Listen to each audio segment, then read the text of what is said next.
Have you ever met a diamond polisher, the magnifier of a woman? Allow me to reveal the story of the polisher. At 6 years old, I knew I was a superpower, something great. So I practiced my Wonder Woman spin daily. In my mind, I was powerful and I was beginning to change the world.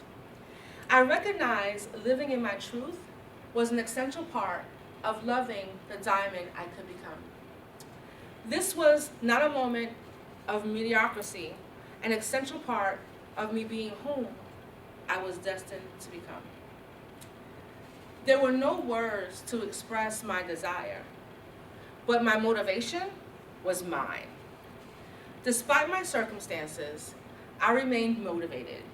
I was born in the Bronx, New York, and lived in crack era in a single-parent home on public assistance where mayonnaise sandwiches were an evening treat. And I vividly recall this one summer night.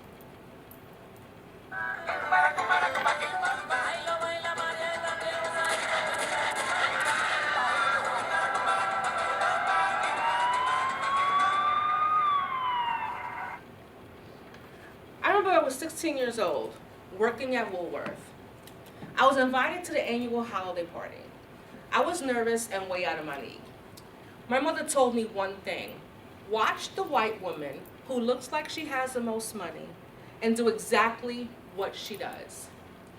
That's exactly what I did.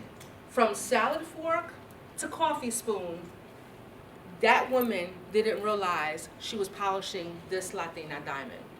I literally mimicked her every move. I was a diamond in the rough, bumpy on the edges, but deep down, my light shined. As I look back, I realized I was very competitive with an indescribable drive. After high school, I landed my first big girl job. I was a receptionist at a law firm on Wall Street, and in my mind, quite frankly, I made it. But the reality is I almost lost my job because I decided to address an envelope in bubble graffiti letters. That was the start of my dear mentor, Robin, who became my official polisher. She saw something in me and rubbed that gem to its higher expectancy. And I began to see exactly what she saw, my brightest sparkle. Every interaction with my polisher became an absolute learning opportunity. I was a sponge. You have to understand what it's like growing up in a Hispanic household. The boys are meant to be treated like kings. They do no wrong. While girls are taught to serve and nurture. My mentor made the effort to guide me through the career ladder to a new company in downtown New York City. We were the dynamic duo. She purposed to elevate me and nurture me without any judgment until the day came when we were downsized and I was offered her senior level position. From that day on, I sought out to pour into the young ladies on staff as she did. I looked for their sparkle. Thus, the polishing began. Many opportunities and successes later, in a new state, I maintained a desire to help others in their quest for entrepreneurship. Women were looking for ways to make their dreams a reality. Women who look like me truly intrigue me the most. Simply because if not someone like me, then who? I saw me in each of them. They had desire, but circumstances kept them back, or they minimized their own worth. Helping them became my responsibility. For years, I worked tirelessly to assist women who own businesses, access capital through a local loan fund. I knew they needed support targeted to women by women in order to promote long-term sustainability. The opportunity soon arrived, which allowed the ability to support women my way. So I created a programmatic, multifaceted approach and developing and empowering women. So through listening, we identified women's passion, which allows a woman to stand firm in their integrity. That's when I created the phrase, business is a new beautiful. Because like a diamond, there's beauty in a woman-owned business. So who am I speaking of? The problem solver, the mom, the caregiver, the cook, the chauffeur, the boss, all in the same moment. That is the simple beauty of a gem. You see, diamonds are meant to sparkle.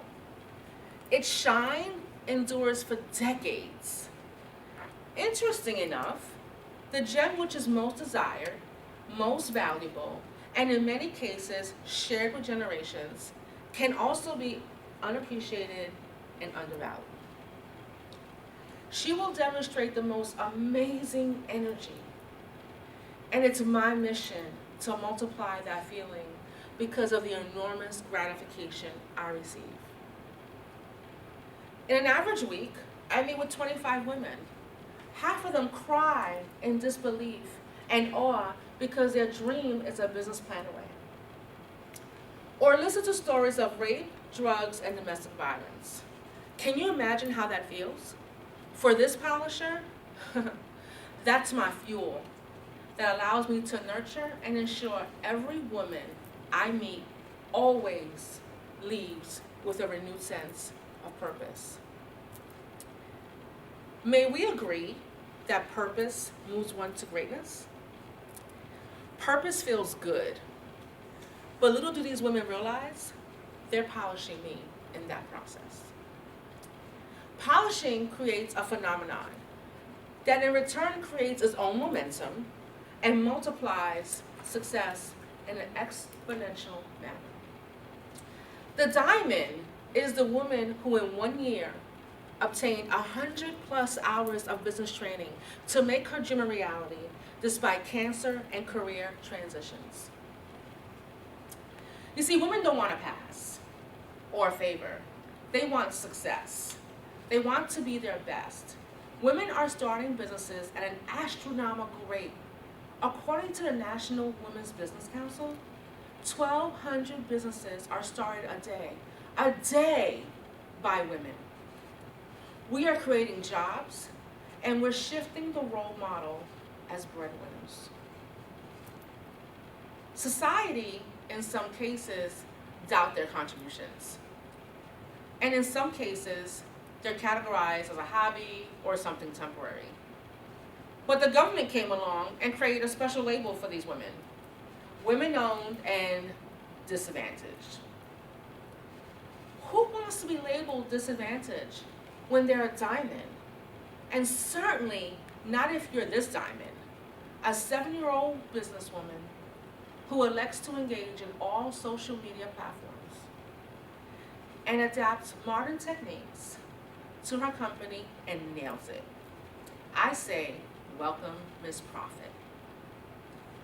Women in business are focused on quality, details, no fluff.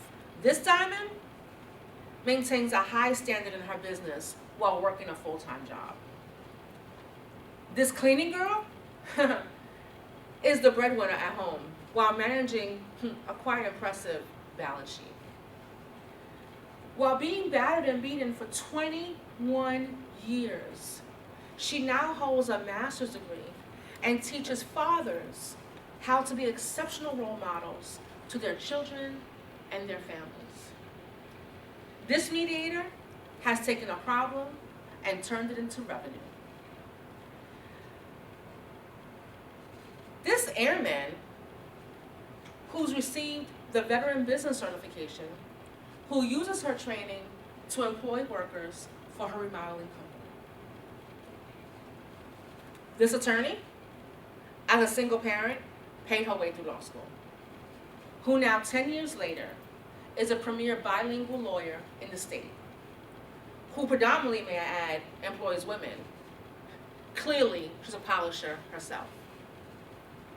Women are rejecting corporate America every day to strengthen their businesses. And she looks like this. This polisher is committed to finding the sparkle in our future diamonds. Through life circumstance, I am a woman who found this diamond polishing place. And I learned to be a diamond polisher and a champion for women in business. And I believe that diamonds are meant to sparkle. And I live to polish them. Now, the diamond polisher is revealed. The next time you make a purchase in a woman-owned business, take 2 steps back and ponder on how you can polish that diamond.